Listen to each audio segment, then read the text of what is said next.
winter of 1924, I returned to England.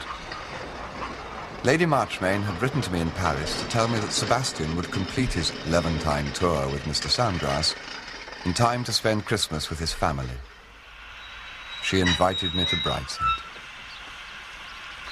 Christmas with my uncle, however, was an engagement I could not break. So it was 2 days later that I travelled across country, expecting to find Sebastian already established.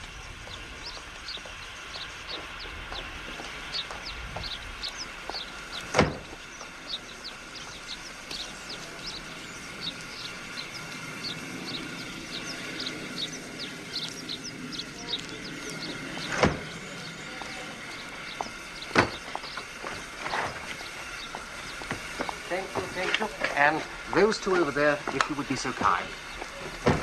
No. Those two over there. Charles, Happy Christmas. Or should I say Happy New Year? Happy New Year, Mr. Sandgrass. Sebastian, what are you doing on the train? I thought you were going to be home for Christmas. There was a delay.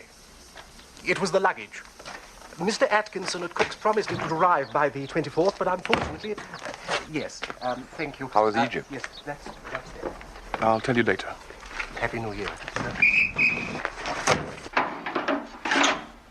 This one is when we reached the top of the pass. We heard the galloping horses behind, and 2 soldiers came to the head of the caravan and turned us back.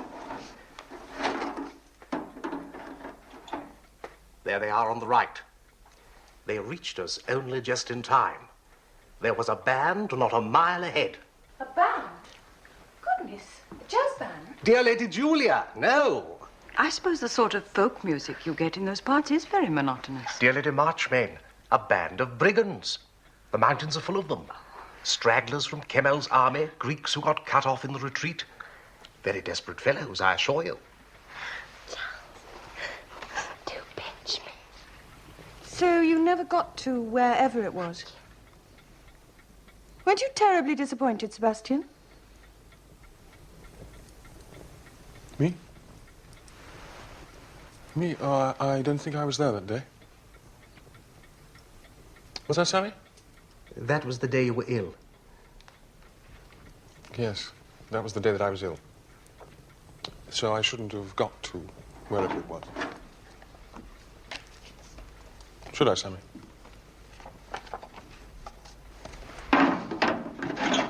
Sorry. Now, this, Lady Marchmain, was our Turkish cook, Ali Torkat. That's him on the left. That's me at Damascus. That's me with a rather tiresome Turkish youth.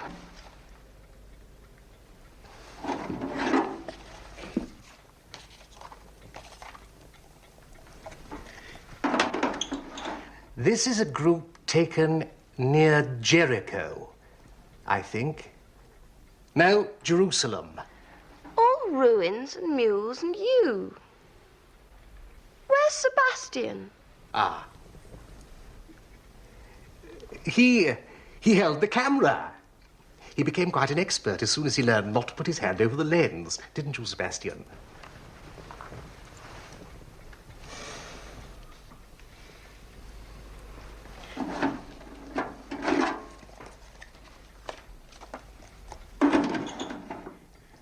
This is us, taken by a street photographer in Beirut. There's Sebastian. Goodness, isn't that Anthony Blanche? Yes, we saw quite a lot of him. Met him by chance at Constantinople. A delightful companion. I can't think how I miss knowing him.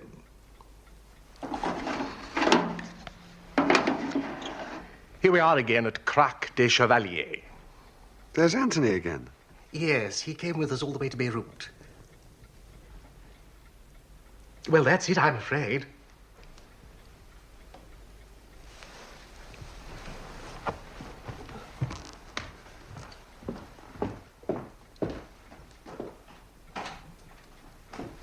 Thank you, Mr. Sandgrass. Must have been a wonderful tour for you both. May I have a word with you, Bridie? Of course, Mother.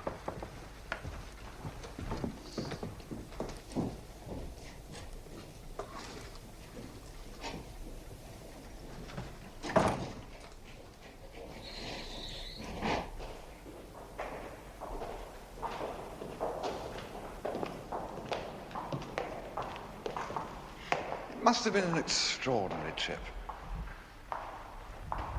Yes.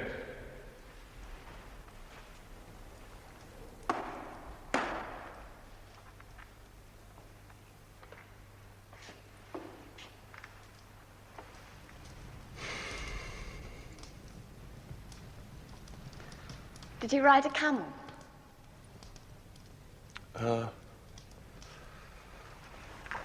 don't know, probably.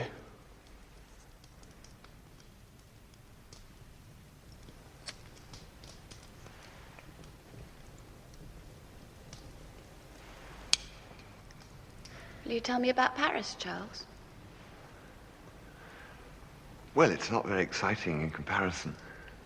It's going very well. When are you going to come and stay, Sebastian? You'll like it. I suppose they all think you're wonderful over there. Well, it's amazing, but I don't seem to have put a foot wrong. Teachers are very good. Not sure about the students. They never go near the Louvre. Half of them are only interested in making a popular splash like Picabia. And the other half just want to do advertisements for Vogue and decorate nightclubs. Charles? Modern art is all bosh, isn't it? Great bosh, Cordelia. Oh, I am glad. Cordelia, why don't you run away and leave us in peace? Aren't you at all pleased to be home? Yes, of course I'm pleased. Well, you might show it. I've been looking forward to it so much.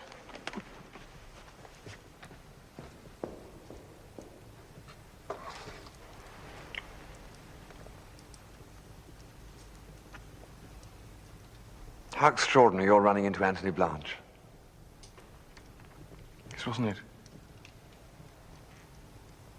Dear old Antoine. Quite like old times. Excuse me, my lord.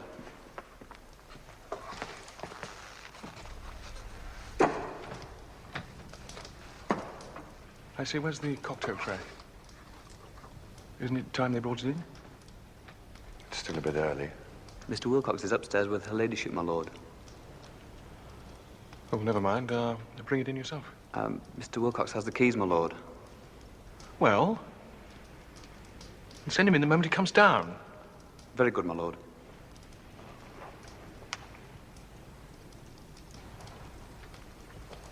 Yes. Extraordinary meeting Anthony like that. He's very changed. You wouldn't have recognized him. He'd grown a great beard in Istanbul.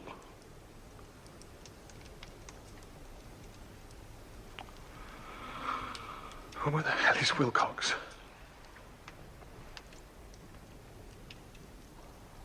Very unbecoming, and I made him shave it off.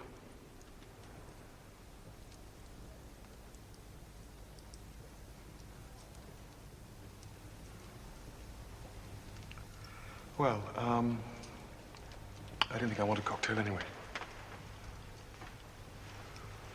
I'll go up and see Nanny, and then I'll have my bath.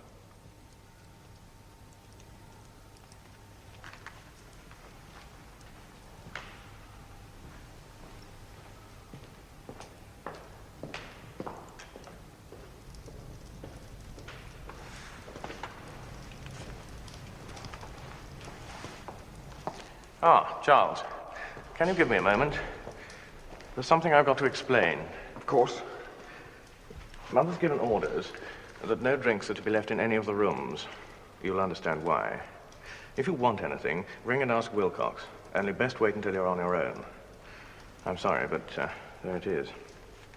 Is that really necessary? I gather very necessary. You may or may not have heard. Sebastian had another outbreak when he got back to England. He was lost over Christmas. Mr. Samgrass only found him yesterday evening.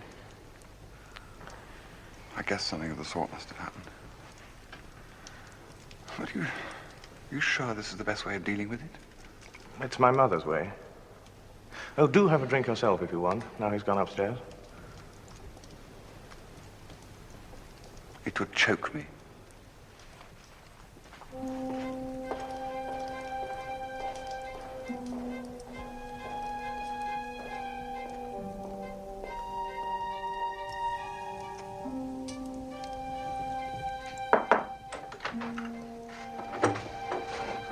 Hello, Nanny. I was looking for Sebastian.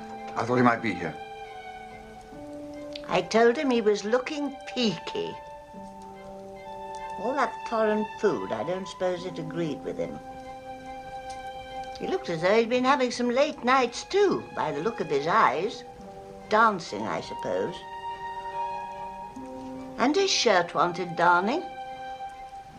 I told him to bring it here to me before it goes to the wash.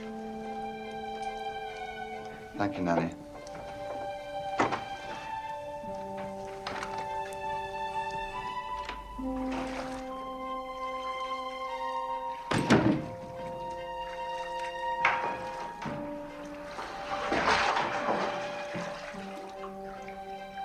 Oh, it's you. You gave me a fright. So you got a drink? You know what you mean? Oh, come on. You don't have to pretend with me. You might offer me one.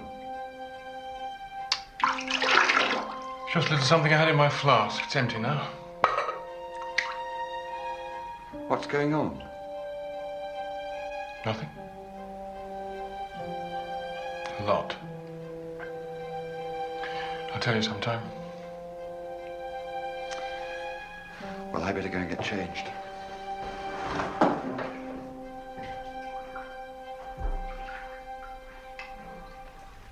It is certainly true, Lady Marchmain, about the Levantine cuisine. It can have the most alarming aspects for the uninitiated. When we were dining with the Patriarch at Trebizond, we were offered that most special delicacy, the eye of the sheep in a bed of couscous. How very disgusting. Indeed, I was struggling to find my demotic Greek for I like sheep's eye, but sheep's eye doesn't like me. You seem to have borne your hardships very well, Mr. Samgross. Yeah. Who's hunting tomorrow? I am. I'm taking that horse of yours, Julia, if you don't mind, just to show him to the hounds. That's all right. I think Rex is arriving sometime tomorrow.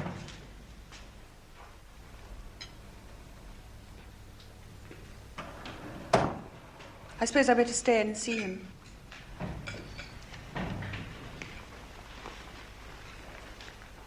Sorry. A bit late.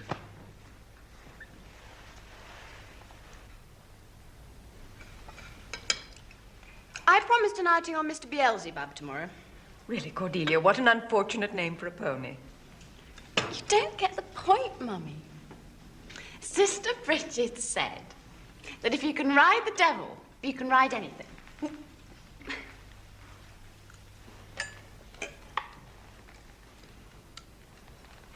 Where is this meet? Is it here? Yes, it is. Well, if it's here, I'd like to hunt, please. That's do something for me. Of course. Be delighted. I would have asked you, Sebastian, but you always used to complain of being made to go out. Well, tomorrow I'd like to. Well, it's perfectly simple, then. You can have Tinkerbell. She's been going very nicely this season. No, thank you. I'll have whiskey, please.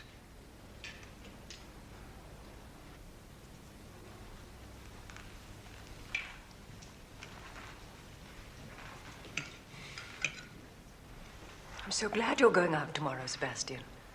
A day out will be so good for you. Mr. Samgrass was telling me how you both stood up to the hardships of your journey together. I had no idea you had to endure such discomfort. Has he? I was explaining about the time we were held at the Turkish border and had to share the guard's supper. Don't you remember? Oh, yes, of course. The guard's supper.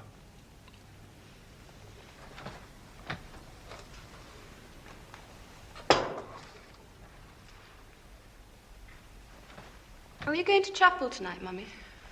No, I don't think so. think an early night will do us all good. Someone remind me to write out a note for the stables. I think Tinkerbell will suit you very well, Sebastian. You won't let me down tomorrow. Promise. You will try and look smart. Of course.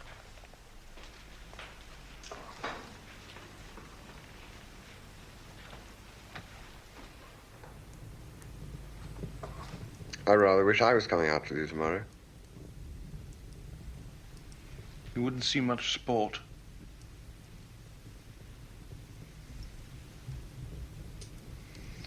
Tell you exactly what I'm going to do. I shall leave Brideshead the first cover. Hack across to the nearest pub and spend the entire day quietly soaking in the bar parlour.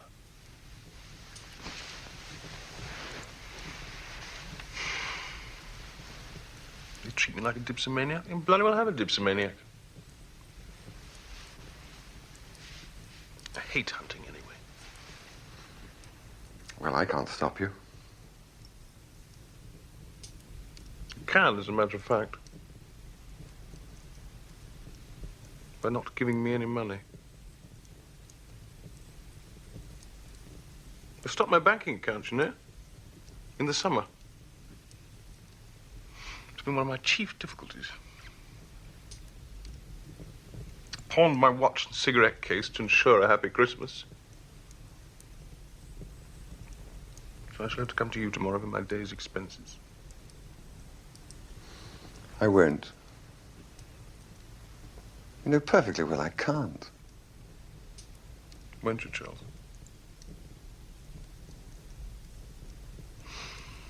Oh, well, I dare say I manage on my own somehow. I got pretty clever at that recently. Managing on my own. I've had to. Sebastian, what have you and Mr. Samgrass been up to? He told you at dinner. Ruins and guides and mules.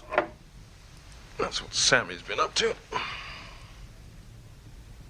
And you? I suppose I may as well tell you. Since he unfortunately seems to have been very indiscreet about my happy Christmas, I gave Sammy the slip.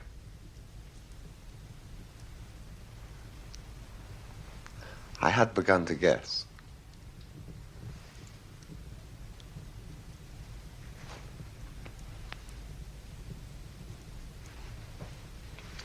I got lucky at cards in Constantinople. And I was just enjoying a very happy hour in a bar when who should walk in but Anthony Blanche.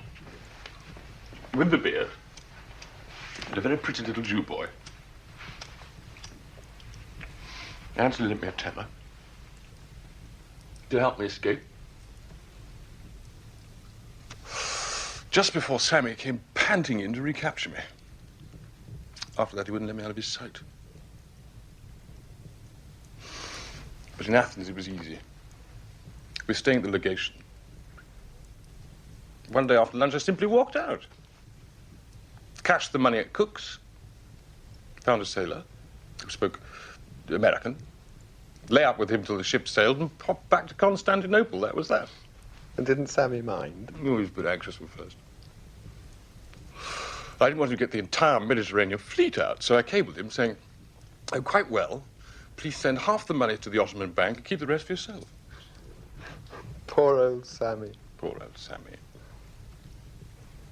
I almost feel sorry for him. In the end, I think he quite enjoyed himself. In his own ghastly little way. So here I am. After Christmas. Yes. I was determined to have a happy Christmas. Did you? I think so. Don't remember much about it. It's always a good sign, isn't it?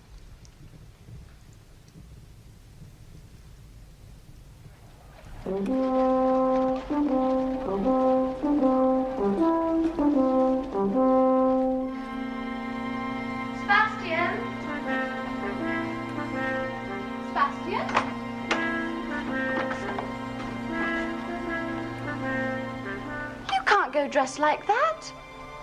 Do go and change. You look so lovely in your hunting clothes. They're all locked away somewhere. Gibbs couldn't find them. That's a fib. I helped get them out myself before you were called. You promised me. Well, there are all sorts of bits missing. Well, it just encourages the Strickland Venables. They've been behaving rottenly. They've even taken their grooms out of top hats.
You see, they won't even trust me that far. It's they who are mad, not me. What are you? Now you can't refuse me money.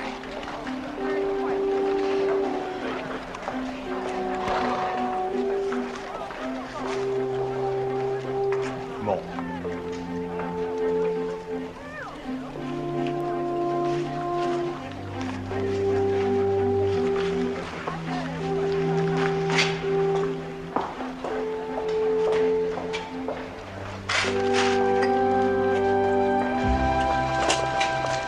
Sebastian, lunch.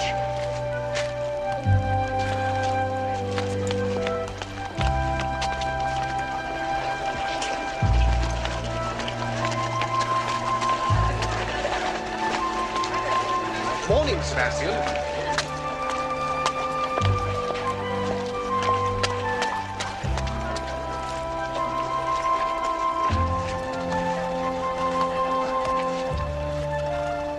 So Sebastian is in pursuit of the fox, and our little problem is shelved for an hour or two.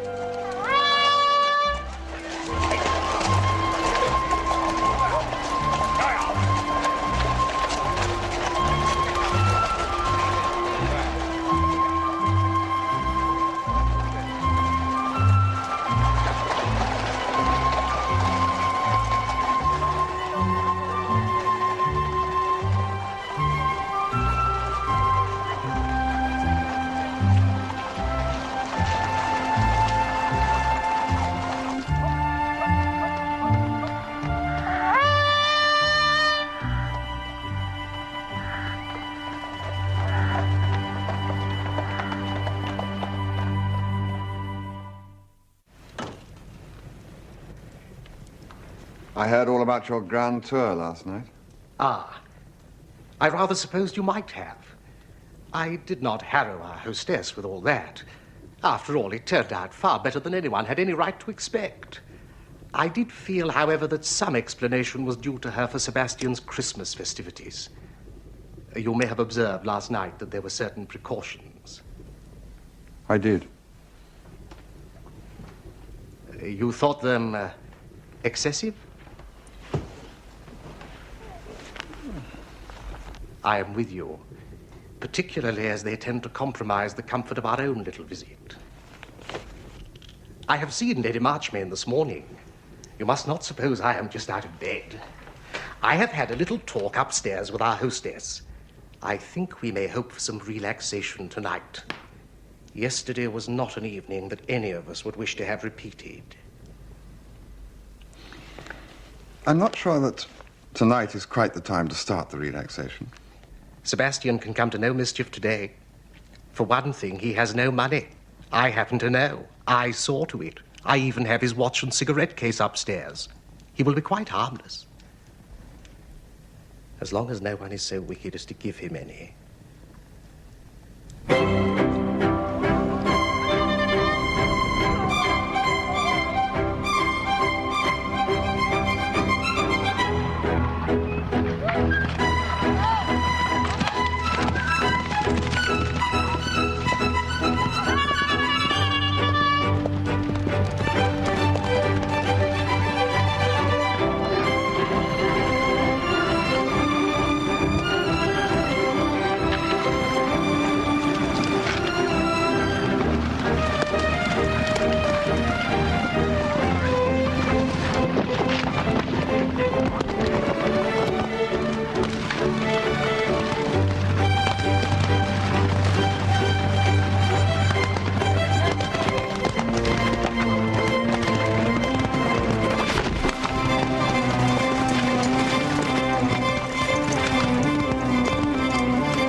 Don't you get bored with the subject?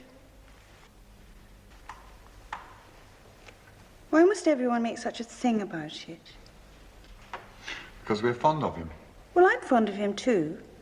In a way, I suppose. Only I wish he'd behaved like anyone else. I grew up with one family skeleton, you know, Papa. Not to be talked of in front of the servants, not to be talked of in front of us when we were children. If Mum is going to start making a skeleton out of Sebastian, it's too much. If he wants to be always tight, why doesn't he go off to Kenya or somewhere where it doesn't matter? Why does it matter less being unhappy in Kenya than anywhere else?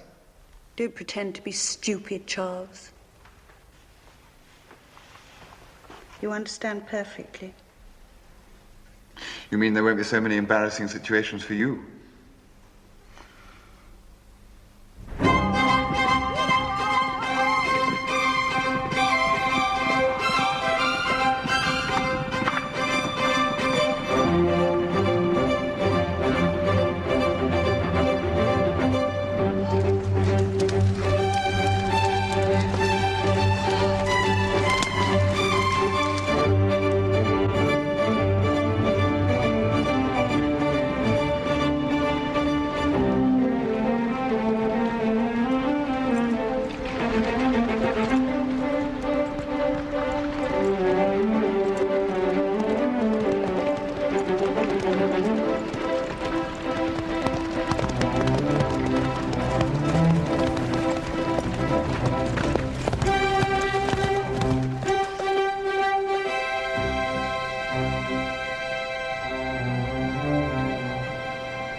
When do you go to Paris, Charles? In about a month. I think I'm beginning to miss it. Now, I got a new studio on the Ile Saint-Louis. It's up about 6 flights of stairs, but it's a wonderful view. The light's quite different in Paris. I love that part. The river, Notre Dame. You must be happy there. I'm hoping Sebastian will come and stay with me when I go back. That would have been lovely, Charles.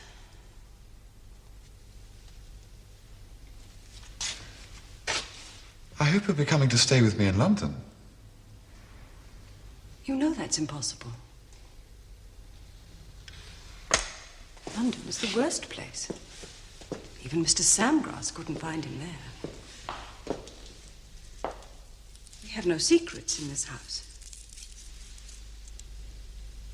He was lost, you know, all through Christmas. Mr. Samgrass only found him because he couldn't pay the bill where he was, so they had to telephone our house. It's too horrible. No, London is impossible. He can't behave himself here with us. We shall have to keep him healthy and happy here for a while, and then send him abroad again with Mr. Samgrass. You see, I've been through all this before.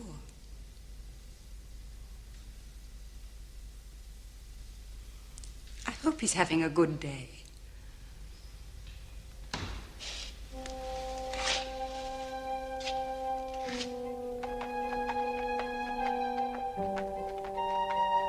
The retort was there, unspoken, well understood by both of us. You couldn't keep your husband, he ran away. So will Sebastian, because they both hate you. Thus, with Julia and Lady Marchmain, I reached deadlock. Not because we failed to understand one another, but because we understood too well. The subject was everywhere in the house, like a fire deep in the hold of a ship. I do think you'll find. Yes, that is a reference. Yes.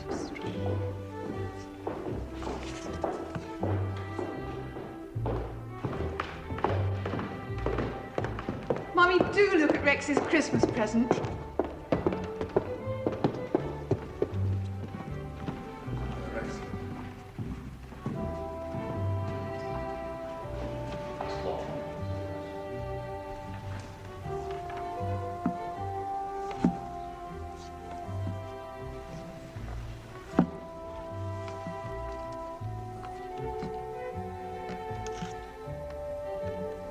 Dear me. Wonder if it eats the same kind of thing as an ordinary tortoise. What will you do when it's dead? Can you have another tortoise fitted into the shell? This slightly obscene object became a memorable part of the evening. One of those needle hooks of experience which catch the attention when larger matters are at stake and remain in the mind when they are forgotten. So that years later it is a bit of gilding, or a certain smell, or the tone of a clock ticking, which recall one to a tragedy. I hope it's dipsomania. That's simply a great misfortune we must all help him bear.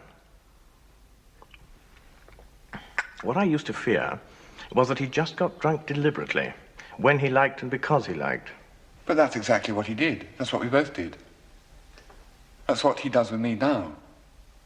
I can keep him to that if only your mother would trust me. If you worry him with keepers and cures, he'll be a physical wreck in a few years. There's nothing wrong in being a physical wreck, you know.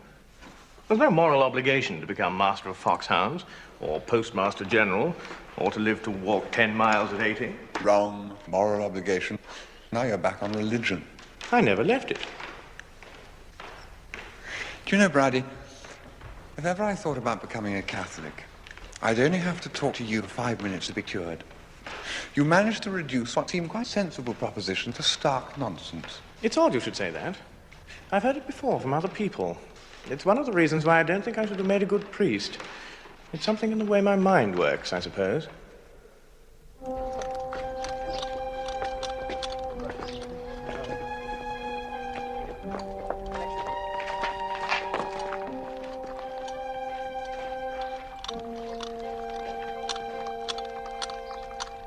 Send him to Borethus in Zurich.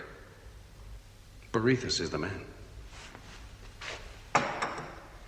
He performs miracles every day at that sanitarium of his. Oh, you know how Charlie Kilcartney used to drink. No. No, I'm afraid I don't know how Charlie Kilcartney drank. Well, 2 wives despaired of him. When he got engaged to Sylvia, she made it a condition that he go to Zurich and take the cure. And it worked. He came back 3 months later, a different man, and he hasn't touched a drop since, even though Sylvia walked out on him. Why did you do that? Well, Charlie got to be a bit of a bore when he stopped drinking. But that's not the point of the story. No, I suppose really it's meant to be an encouraging story. He takes sex cases, too, you know. Oh, dear, what very peculiar friends poor Sebastian will make in Zurich. He's booked up for months ahead. But I think he might find room if I asked him. I could telephone him from here tonight. I'll think about it. Fine. Hello.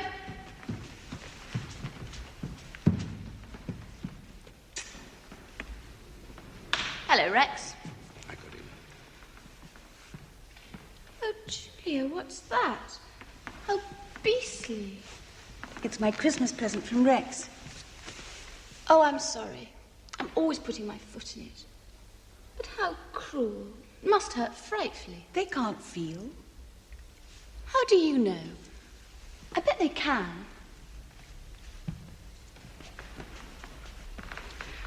I've already had one tea at Mrs. Barney's, but I'm still hungry. It was a spiffing day. You should have seen Jean Stickland Venables when she fell off in the mud. Where's Sebastian? He's in disgrace. Coming out in that beastly rat-catcher's coat and that mean little tie like something from Captain Morven's Riding Academy. I just didn't recognize him in the meet. And I hope nobody else did. Why isn't he back yet? I expect he got lost.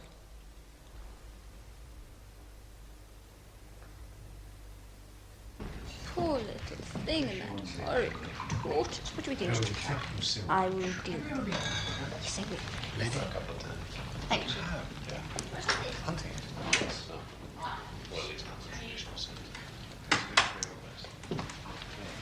Did I hear Lord Sebastian come back, Wilcox? Yes, my lady, he's just arrived. He rang up from South Twining to be collected. He must have stopped for tea with someone. South Twining? Who lives there? He spoke from the hotel, my lady. South Twining? Goodness, he did get lost. Thank you, Wilcox.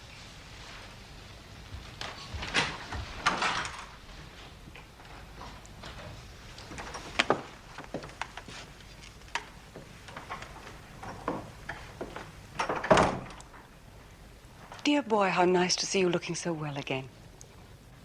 Your day in the open has done you good. The drinks are on the table. Do help yourself. Thank you. I will. There was nothing unusual in her speech but the fact of her saying it. 6 months ago, it would not have been said.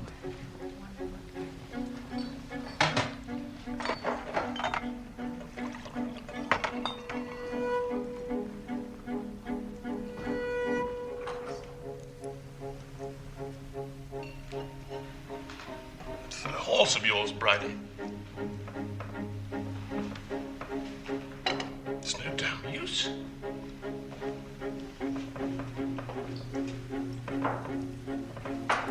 Couldn't get it over a molehill.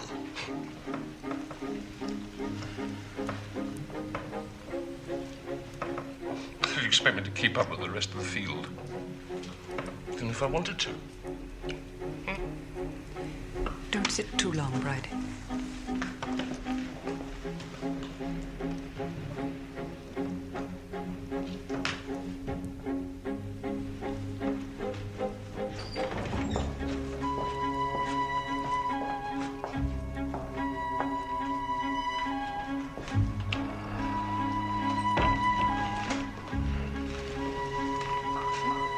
Shall I serve the port, my lord? Yes, thank you.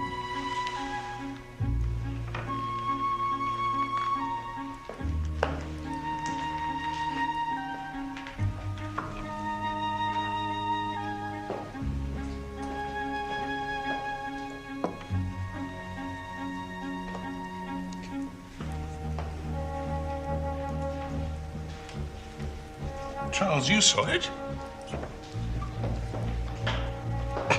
You saw how pathetic it was. You saw it.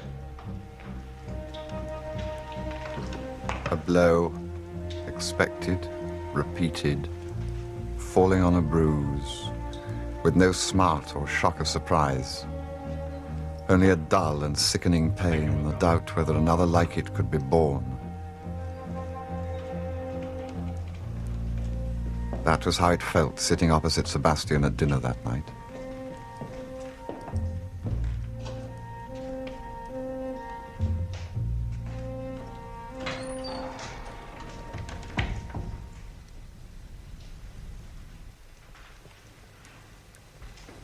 You'd best go to bed, Sebastian. Some port first.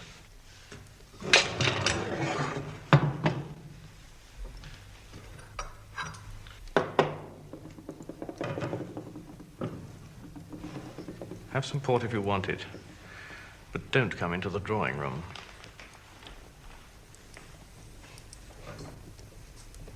Too bloody drunk. Like olden times.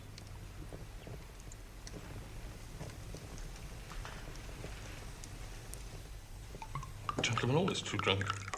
To join the ladies in olden times. April 26th. Got some more red enamel paint, red to my mind being the best color, and painted the coal scuttle and the backs of our Shakespeare, the binding of which had almost worn out. Sebastian's gone to bed. I think we should go too. Cordelia? Julia? Oh, not just yet, Mummy. I'm staying up for a little.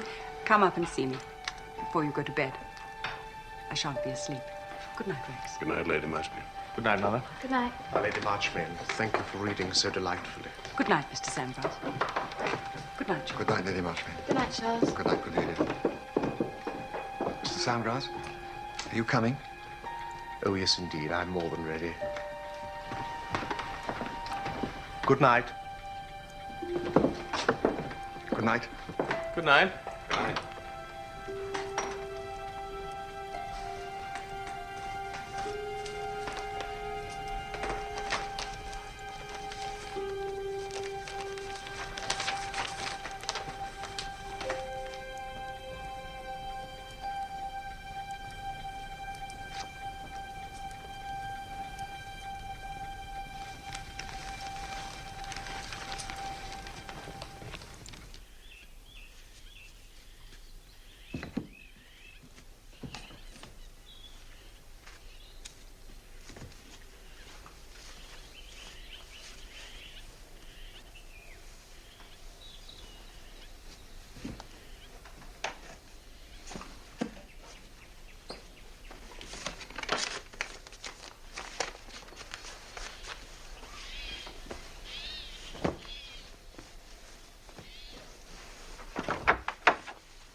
You're packed, Charles.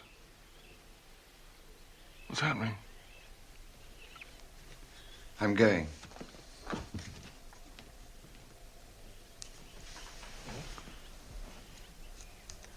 Tell me honestly. You don't want me to stay, do you?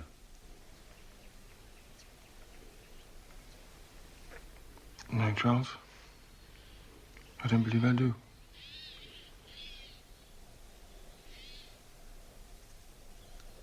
I'm no help, am I?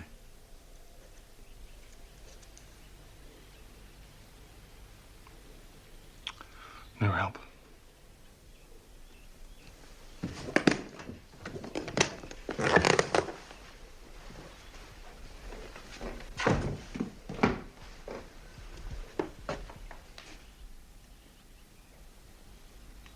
I better go and say goodbye to your mother.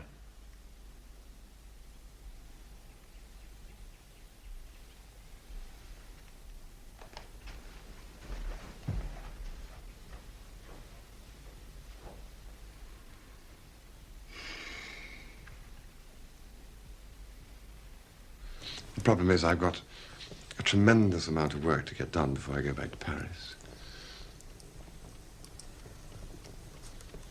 I'm sorry I'm not able to stay as long as I'd hoped. And I hope you'll forgive me rushing off like this. Well, then it's goodbye, Charles. Goodbye, Lady Marchmain. Thank you very much for having me to stay. Charles, there's something I must ask you.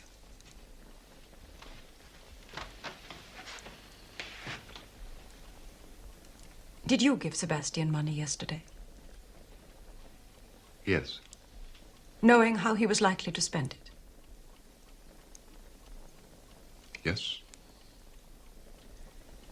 I don't understand it. I simply don't understand how anyone could do something so callously wicked. I'm not going to reproach you. God knows it's not for me to reproach anyone. Any failure in my children is my failure. But I don't understand it. I don't understand how you could have been so nice in so many ways and then do something so wantonly cruel. I don't understand how we all liked you so much. Did you hate us all the time? I don't understand how we deserved it.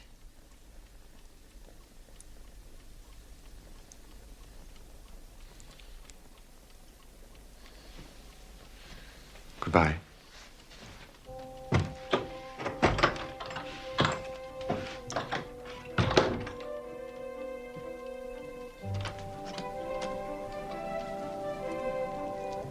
I remained unmoved.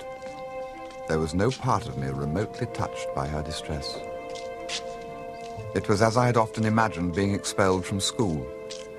I almost expected to hear her say, "I have already written to inform your unhappy father." But as I drove away, I felt that I was leaving part of myself behind, and that wherever I went afterwards, I should feel the lack of it and search for it hopelessly, as ghosts are said to do.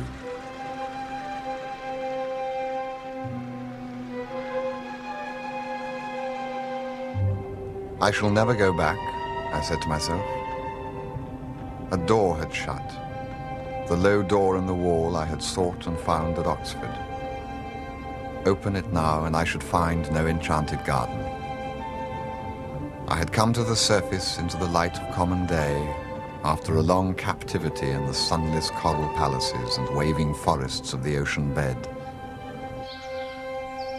I have left behind illusion, I said to myself. Henceforth, I live in a world of 3 dimensions with the aid of my 5 senses. I have since learned that there is no such world. But then, as the car turned out of sight of the house, I thought it took no finding, but lay all about me at the end of the avenue.